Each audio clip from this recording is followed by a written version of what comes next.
Okay, I'm pushing back homework 12 even more. On Friday, I told you that it was being pushed from Wednesday of this week to Friday of this week, but I've decided that I won't have that submission deadline close until 5 o'clock on Friday. And the reason why is just we're still going to have to spend some time today talking about gradually varying flow, and we won't be able to go to the direct step method as quickly as I had originally anticipated. So this will just kind of give you more time between when we finish talking about the direct step method and when that assignment is due, since it includes the direct step method. The other thing that is a week away is your final submission for the project report. And remember that the project report is intended to be more than just pasting together those 3 draft submissions. The draft submissions were just that. They were drafts. And this final report should be something that is so polished and easy to understand and easy to follow that you could use it as an illustration to a potential employer of the caliber of work that you're capable of. And so it should be a nicely written report in Word with references, figures that are appropriately annotated and clear and sharp, and it can include more than a single file. If you want to put in like a screenshot of your network map into the Word document, but then also attach separately a PDF file of the network map so that I'm able to zoom in and zoom out and look at things in more detail, then that would be welcome. And if you want to also include your reservoir sizing spreadsheet because you've made adjustments to that, or there were some corrections that had to be made at the draft stage, then feel free to include as many different files as you think I'll need to understand your work. So that's a week from today. Any questions on the announcements? Oh, and I forgot to put on here. Class on Friday is going to be a recorded video. So class on Friday is online. All right.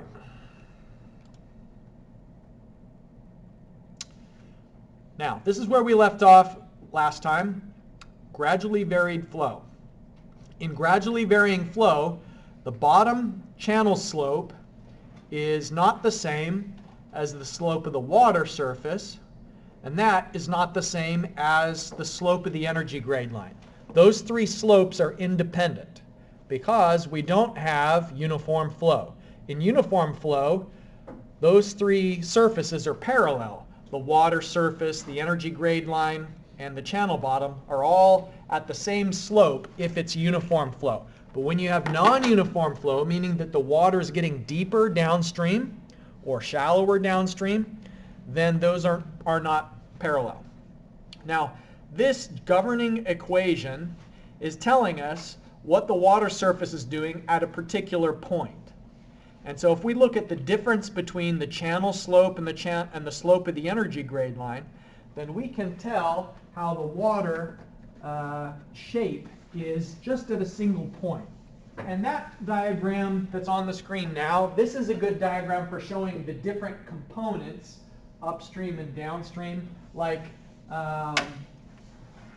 the energy accounting. But this diagram isn't so good for really an exaggerated view of the slope of the water surface. And so let me draw that a little bit differently. What if we had water going over the edge here, and so it's uniform, and then it draws over the edge, and now it's flowing over the edge. So you can see here in a really exaggerated way that the water surface is curved. So what this equation will tell you is just at a single point, what is the slope of the water surface relative to the bottom of the channel. So this equation is not saying the slope of the water surface relative to horizontal. It's saying the slope of the water surface relative to the bottom of the channel. Now, if we know the depth here, and we want to know if we go upstream a certain distance, so let's say y is known, and here we want to find it, y is unknown, you couldn't use the slope at this point to find the depth upstream, because that's just the slope at this point, and the slope everywhere else is changing because it's curved. If we tried to just say, well, let's take the slope of it at that point, then it would be a line, whereas the water surface itself is curved. So the direct step method, which we're going to be talking about today, is just a means of, instead of at a certain point where we know the water slope, it's a means of approximating at the midpoint what might the water slope be there, and breaking it up into lots of little sections, because even if we do it at the midpoint, there's still going to be some error between finding out what's the depth upstream. And so what the method does is it says, let's find the depth at lots of sections upstream. Ultimately, we want to know what's the depth here. But if we say we're going to approximate the curve with a line, it's better to approximate a short curve with a line than a long curve. Because if we just connect these 2 points with a line, the curve and the line are pretty much in the same spot. If we do the same thing here, the curve and the line aren't really diverging if we do it in enough sections. And so that's kind of where we're headed today, is using this gradually varying flow equation to predict a depth upstream or downstream from a certain location where we have measured and know what the depth is. All right, so the way that we use it is here with this governing equation, substitute in Manning's equation for S sub f, the slope of the energy grade line. If we rearrange Manning's equation, like if we know what the depth is and we know what the flow rate is, we can rearrange Manning's equation to solve for the unknown slope of the energy grade line. So in traditional units, BG, this is the dy dl, the slope of the water surface with respect to the bottom of the channel at a certain point, or in SI units. And this is true for any shape. It's a little bit clumsy. So if we have a wide section, then we can simplify things a little bit just by calculating the normal depth and the critical depth and comparing that to some measured depth at a certain location. Now, do you remember what wide means? 20 times the depth. The width is 20 times the depth. So that is, a section is wide if it's at least 20 times wider than it is deep. So this is a simplification that we can use in those instances, and otherwise we have to calculate the Froude number and the parameters related to Manning's equation. All right, so this is sometimes called the process equation. I'm not sure how or why it got that name, but the process equation is looking at the water surface slope by comparing the slope of the energy grade line and the channel bottom slope to the Froude number. So think about the left-hand side of this equation, dy dl. That's all about the water surface. S naught is the slope of the channel. S sub f is the slope of the energy grade line. So there's 3 different slopes in this channel. Slope of the bottom of the channel, slope of the water, and the slope of the energy grade line. Okay, so in the process equation, what we're doing is we're trying to approximate how much the depth is changing with respect to some distance downstream, a length. So dy dl is just the water surface change compared to some distance downstream. And here y is measuring the depth of water with respect to the channel bottom. It's not with respect to a horizontal datum because z is measured separately. So this is, I have to emphasize, this is the slope of the water surface relative to the channel, not relative to horizontal. Okay, so just to illustrate some calculations, we have to move quickly today, and as much as I love to turn you loose and run the calculator today, we don't have time for that. So I'm just going to illustrate the steps that would be followed to calculate the slope of the water surface here. So we have a rectangular channel that is wide. And that's intentional. I want us to get some practice using this formula for dy dl. So it's wide because it's 40 meters wide and 2 meters deep. So it's right at that 20-to-1 threshold. It's carrying a flow rate of 20 cubic meters per second. We know the bed slope, and we know Manning's N. So here you can see I've suggested the order of things that we're going to calculate. We'll use the flow per unit width, lowercase q, to calculate the critical depth. We'll use the flow per unit width to calculate the normal depth.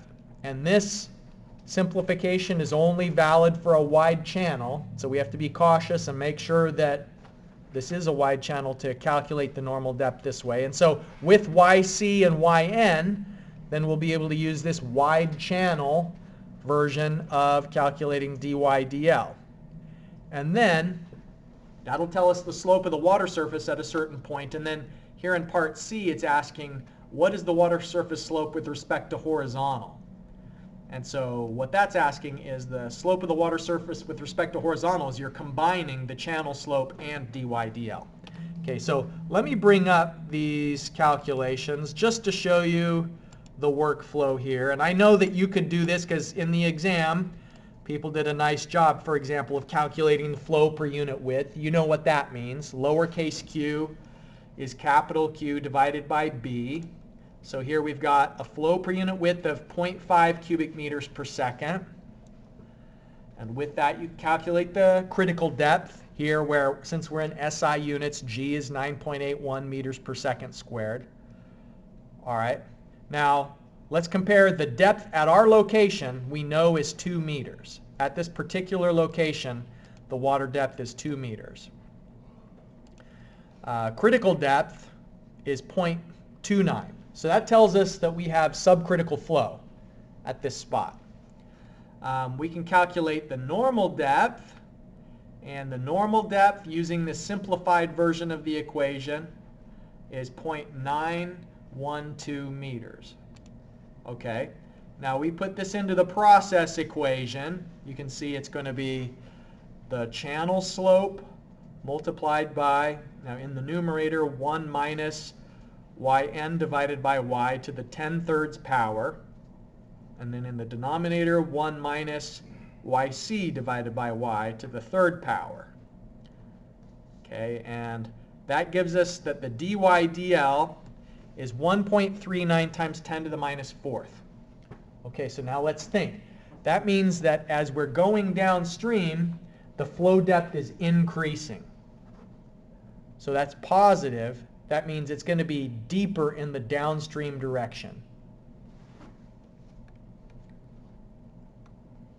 So I've done a little sketch here.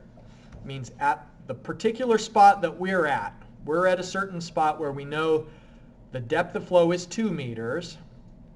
The normal depth is 0.91 and the critical depth is 0.29. So the fact that y is greater than yc tells us that we have subcritical flow.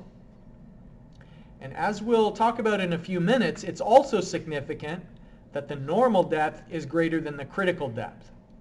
That is an indicator that we have a mild slope. Actually, I think we've talked about that before. That this is just another way of diagnosing the flow regime, is comparing either the flow depth to the critical depth, but here also to know whether the slope is mild or steep, you compare the normal depth to the critical depth. So a normal depth greater than the critical depth means that we have a mild slope. So it's getting deeper downstream, which means if we go further down in the direction of flow, the y would be increasing. Now the last thing this example asks for is the slope of the water surface relative to horizontal.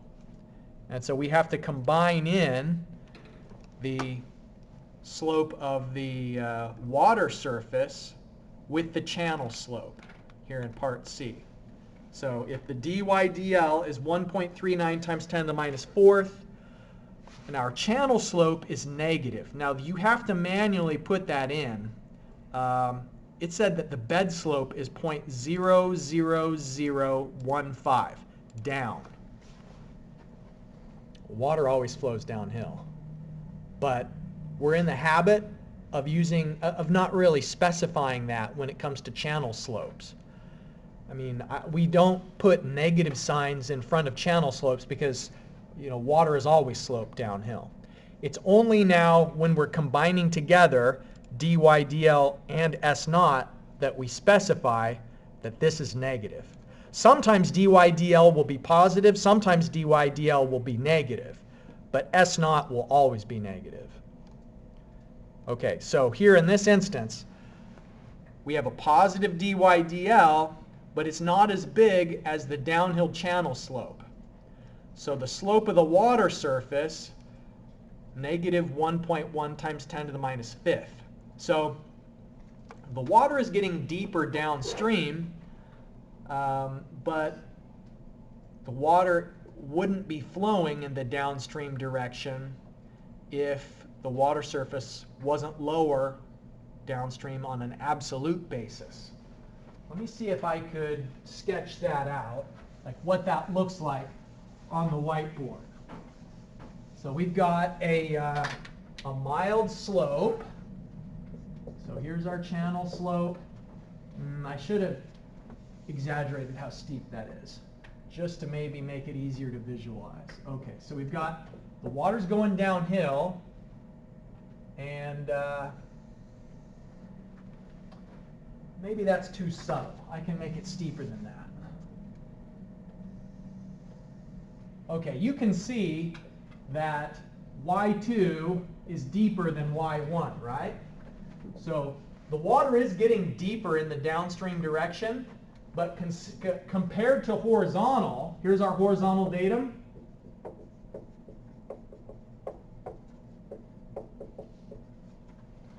I mean, 2 is still lower than 1. Water wouldn't be flowing from 1 to 2 if 2 was above 1.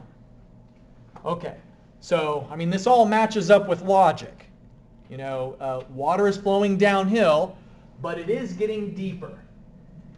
It is getting deeper here because we have some sort of, probably an obstruction that the water is pooling as it approaches that obstruction to gain enough specific energy to get up over the obstruction. Okay, so any questions about this first illustration? I'll just repeat that just by convention, we always assume that the bed slope is downhill, even though we don't put a negative sign in front of it. So you need to remember that when you're calculating the water surface slope on an absolute basis.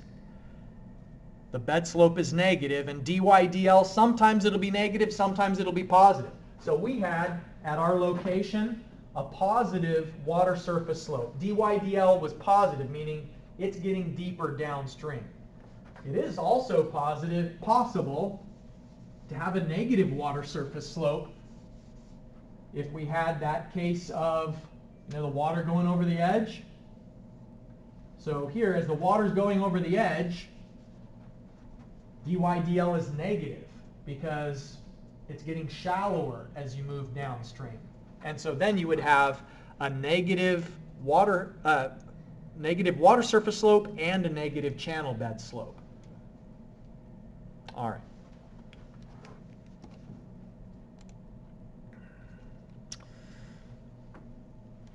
Now, I've already hinted at the fact that it's significant for us to compare critical depth, normal depth, and the measured depth of flow at a certain location.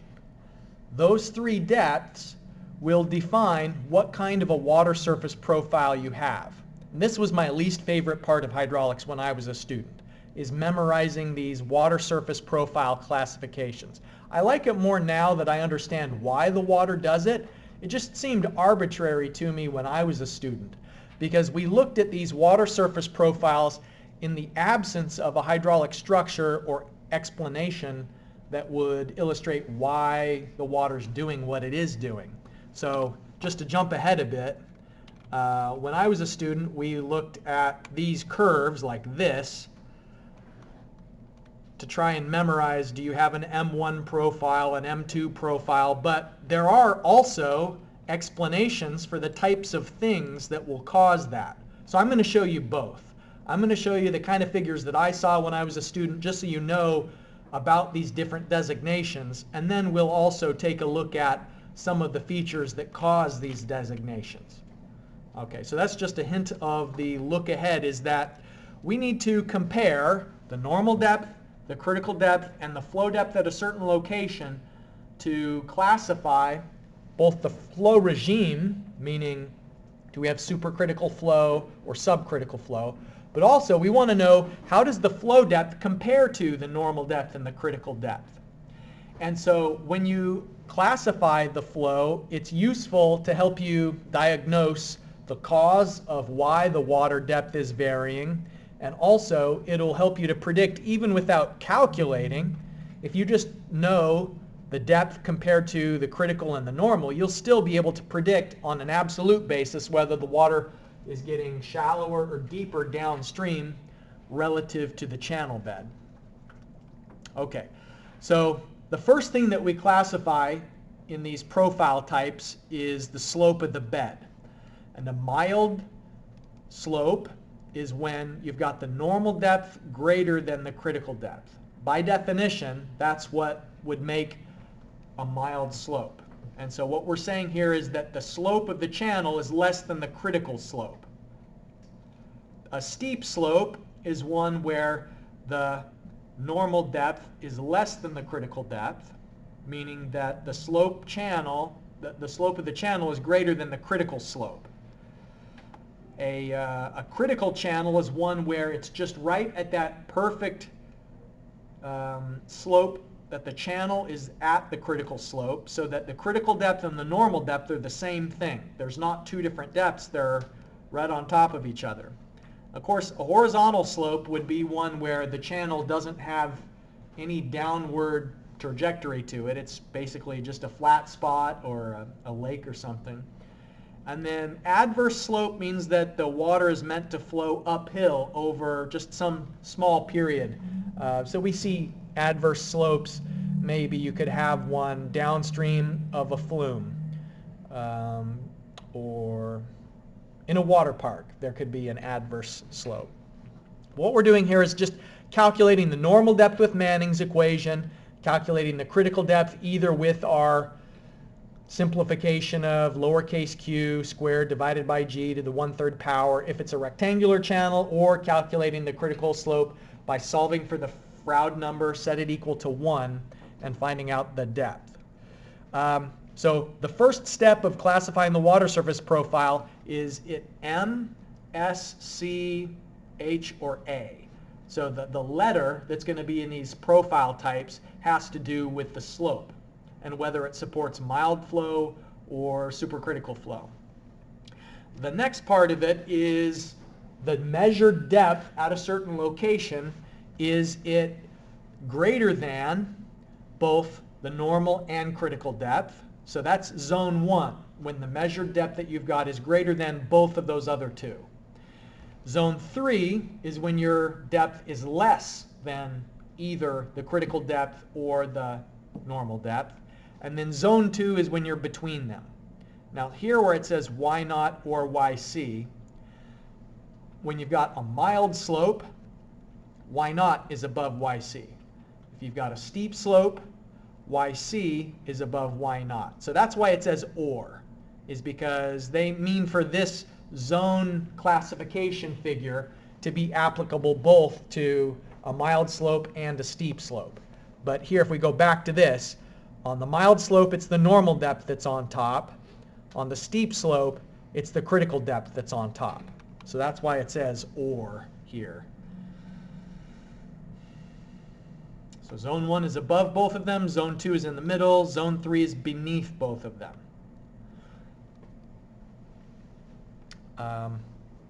So you could have the water surface slope being positive, meaning that it's getting deeper downstream, like the example that we calculated. It could be negative, meaning that the water depth is getting shallower downstream, which is the illustration that I've got on the whiteboard right now. If the water depth is not changing with respect to position, then you likely have uniform flow.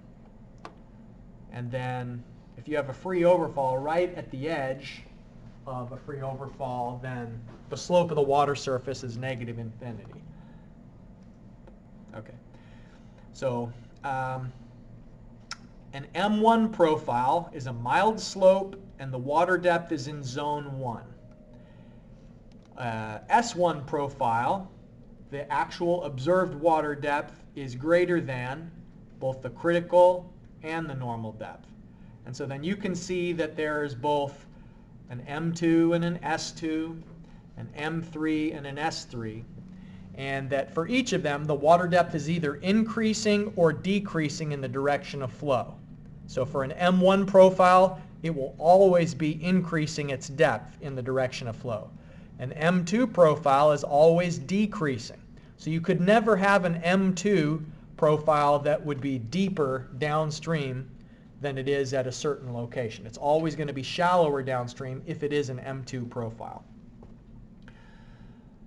So you can use these profiles, or you can use the process equation to tell you whether the flow downstream is deeper or shallower. You know, if you had a negative dy dl, that tells you it's shallower downstream. The other way you could tell if it's shallower downstream is if you had an M2 profile or if you had an S2 profile, because in both of those cases it's going to be shallower downstream. There is no such thing as a C2 profile. There's a C1 and a C3, but there's no C2 profile because both the normal depth and the critical depth are on top of each other. And so there's no in-between zone in that case. And for a horizontal slope, there would never be an H1 profile, simply because there isn't a normal depth if you have a horizontal channel, because there's no slope. You can't calculate a normal depth. And in the case of an adverse, it's the same thing. There's no such thing as an A1 profile because there isn't a normal depth. Although you can calculate a critical depth for both of those, because critical depth does not depend on the slope of the channel. It just depends on the amount of water that's going through the channel and the channel shape. Okay, so here are those hydraulic structures that can be seen as the reason for different profile types. You can see if you have a mild slope and the water is approaching an obstruction, then that would cause an M1 profile. If you have a mild slope that is the water is approaching a drop-off, that would be the cause of an M2. Or an M3 would be when you have supercritical flow that's approaching a hydraulic jump, so it's gradually getting deeper. You've seen an M3 profile back in the lab. And you've seen an M1 profile in the lab too, because the water as it approaches a gate has M1 flow characteristics. The steep slope is kind of interesting. Like if you think about what would cause, so our normal depth is supercritical on a steep slope. And it's forced into having a hydraulic jump because this obstruction that's downstream causes the water to be flowing at a depth that's greater than both the normal depth and the critical depth. So this obstruction is forcing a hydraulic jump, and then downstream of that hydraulic jump, it's still a steep slope, but the depth itself is in zone 1. And so that makes it an S1 profile. You see, again, S1 profile because of this obstruction. But then the flow after the obstruction, as it's decreasing its depth and then getting back to the normal depth because of the steep slope, it would be S2. S3 is interesting. After an underflow gate, when you have supercritical slope, then it just gradually increases to the normal depth. It doesn't go through a hydraulic jump. So there's not always a hydraulic jump after a gate. If you have a steep slope and an underflow gate, it'll just gradually go back to the normal depth with no hydraulic jump because it's going to remain supercritical downstream. Adverse and critical, we don't need to spend too much time talking about them because they're kind of rare, freakish cases. But I would like you to be able to classify M1, M2, M3, and S1, S2, S3. And so you should be able to classify them either by looking at a sketch with a hydraulic structure, or you should be able to classify them by calculating the normal depth and the critical depth and comparing the measured known flow depth at a certain location Y to the critical and normal depth which you yourself would calculate. So you should be able to calculate and classify a water surface profile for the M and the S.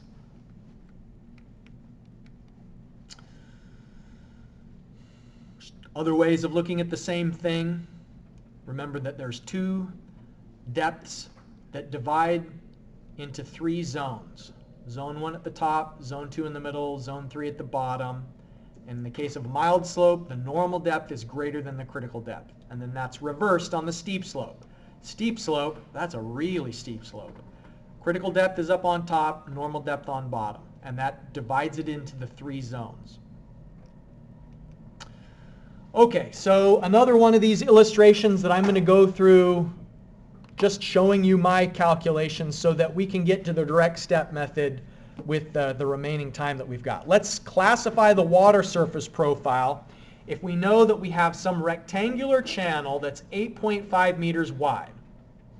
Okay, so at this particular point, the depth is 3.2 meters, but we do not have steady uniform flow. So, I have an N value, the roughness, and I know the channel slope. And so I do have the details I need to calculate the normal depth, and I can calculate the critical depth, but the water is not now flowing at the normal depth at this particular location. So we're going to calculate the normal depth and the critical depth, and then try and find out, do we have a mild slope or a steep slope? And then we're going to compare our actual depth of 3.2 meters to the critical and the normal to find out, is it an M1, M2, M3, or is it an S1, S2, S3? And then finally, we'll go through the process equation to find out the slope of the water surface. Okay, so here's that 3.2 meter depth, 8.5 meter wide channel that's carrying 31 cubic meters per second. Using Manning's equation, you can see that I've, with my solver, calculated that the normal depth is 2.717 meters. Okay, so you know how to do the same thing, but you just didn't do it now. You get some normal depth. We calculate the critical depth. And so now let's see. We've got a measured depth of 3.2. I'm going to write this on the whiteboard. Our comparison, and see if we can diagnose the flow regime and classify the water surface profile. So first of all, the flow regime. YC versus Y naught. Sometimes that's also called Y sub n.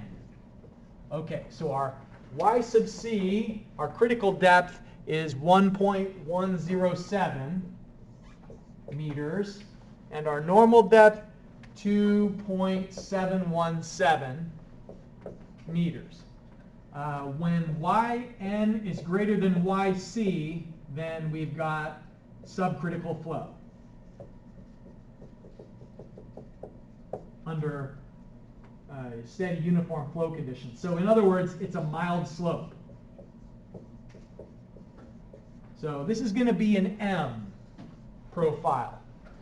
Since Yn is greater than Yc, this is an M.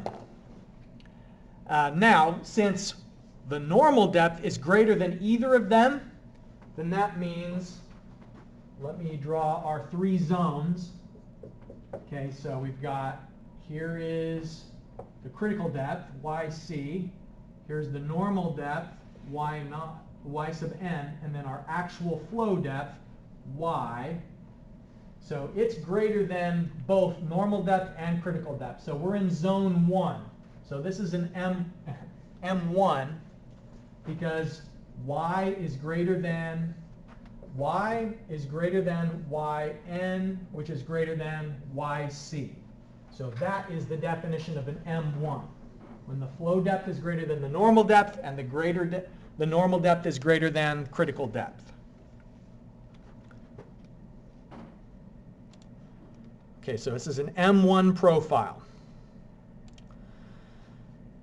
We found the normal depth, found the critical depth, and we classified the water surface profile.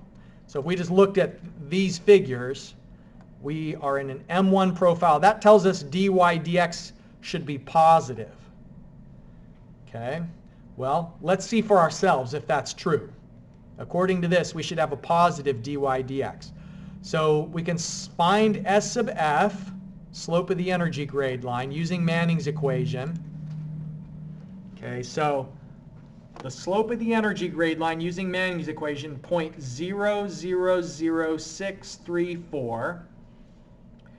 And then the Froude number squared, I'm going to need to put into the process equation. So I calculated the Froude number squared, 0.04138. And dy dx is in fact positive if we have a channel slope of 0.001. So the slope of the water surface is positive, which means it's going to be getting deeper in the downstream direction, deeper relative to the bottom of the channel. Remember, not deeper relative to the horizontal. Otherwise, it wouldn't flow that direction. So it's an M2 profile. No. Oh, this was an if. What if the flow depth was 2? Yeah. So if the flow depth was 2 instead of 3.2, then that would put it into the in-between the normal depth and the critical depth. But as we were in this original description of 3.2 meters, then that's an M1 profile. Okay, so are there any questions about the workflow you go through to classify the water surface profile?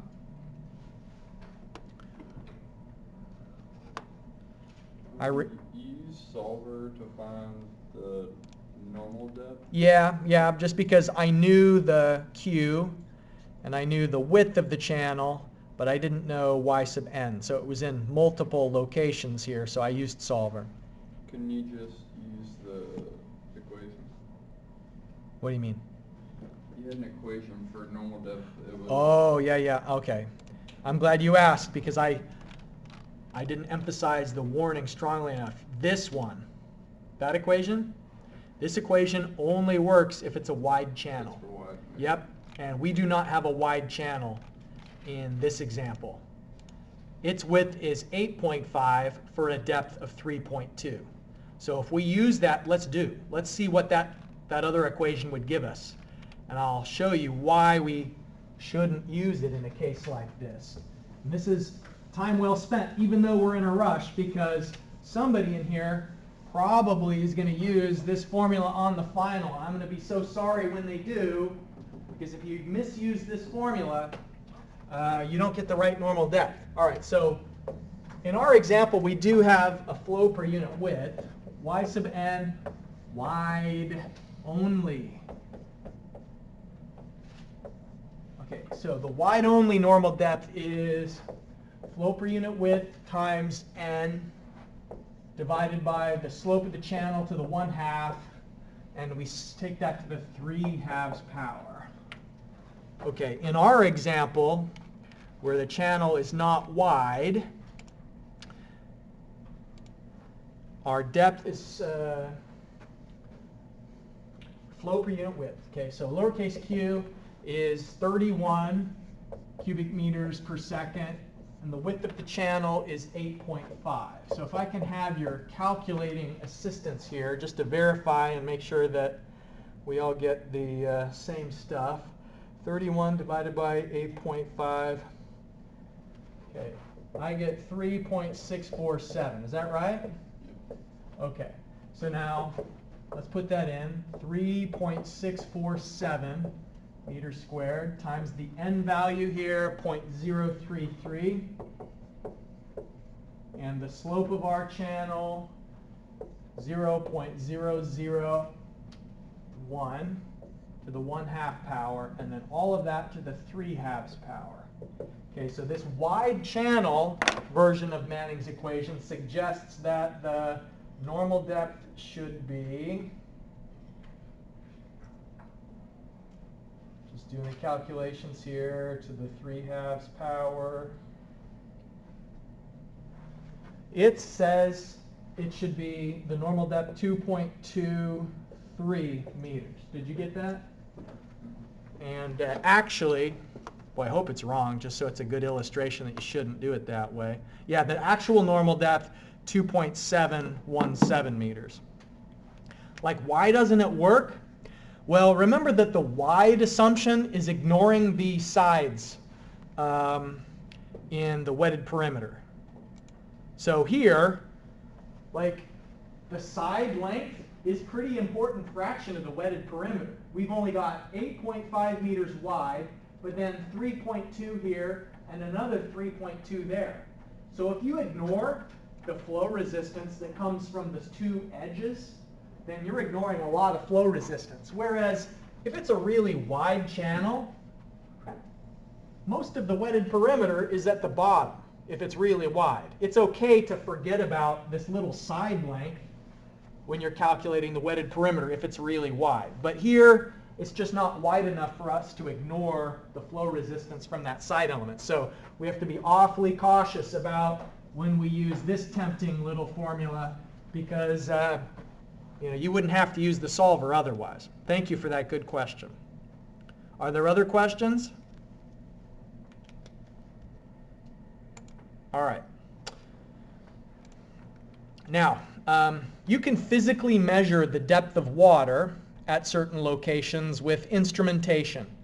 And if you pull up a map of the Ohio River, they have flow measurements here in Huntington. They've got the depth of flow measured at the Robert C. Byrd Locks and Dam. Does anybody know where that is on Route 2, the Robert C. Byrd Locks and Dams? It's probably about 15 miles upstream on Route 2. And so, as far as I know, there's no other flow depth being measured between Huntington and Robert C. Byrd. So 15 miles of river length, and they're only physically measuring the depth of water at those two spots. So because it's costly to maintain these flow measuring stations, you don't want to do it everywhere because they're really expensive. So the direct step method, sometimes it's in other texts called the step-by-step method. What you're doing is you are taking the known depth at one location, and you're going to be saying, how far do I have to go upstream or downstream to find where it is another depth? So let's say that if you measure at one spot using instrumentation, you measure the known depth, and you know some flow characteristics like the channel bottom slope, and you know the flow rate. You have known depth, and we want to find the depth somewhere else. As I've indicated before, what we can do is break it up into segments. Because when we break it up into segments, then each one of these little curved lengths can be approximated with a line and have less error than if we tried to do the whole jump in one step. So we'd use this for non-uniform flow. And these calculations are going to be relative to the channel slope. And we're going to look at the midpoint between two sections and find out what's the depth at the midpoint, what's the slope of the energy grade line at midpoint. So we've seen this cross-sectional view before. This is looking at a channel where there's non-uniform flow. And remember, when it's non-uniform, the bottom of the channel has one slope that's different from the water surface slope, and that's different from the slope of the energy grade line. Now, compare the total energy upstream at 1, this is location 1, and this is location 2. So this is saying the delta Z, another way that we could calculate delta Z at 1 is the channel slope multiplied by dl. So that would give you delta z. So instead of calling it delta z, we're going to, just for now, substitute in the channel slope multiplied by dl, and then we add on the flow depth, and you add on the velocity head. So that gives us the total energy at 1. And then at 2, how do we get the total energy at 2? It's the depth, the velocity head, and then this little segment is the slope of the energy grade line multiplied by dl.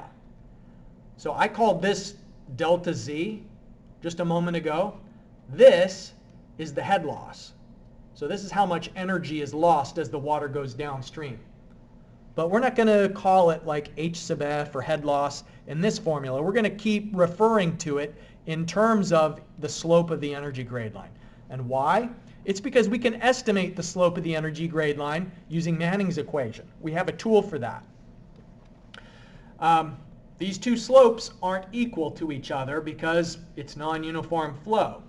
So if we rearrange this formula, which is just an accounting of the energy, if we rearrange for it so that both of the slopes are on the left-hand side and then the specific energy is on the right-hand side, then what we are going to do is consider the conditions in between point 1 and point 2. We want to know at the midpoint between them what is the slope of the energy grade line in the middle, because we can get a more accurate approximation of how far apart they are if we consider the geometric characteristics in the middle. And then finally, this is the equation for how far apart they are, dl. You can approximate the length of this segment by looking at how much energy loss there is and then the difference in slopes. So on Wednesday, when we get together in class, bring your spreadsheet if you can, bring a computer that's got Excel on it, because I'm going to show you the numerical approach we use to apply this formula. We're going to calculate how far apart are different segments with varying depths.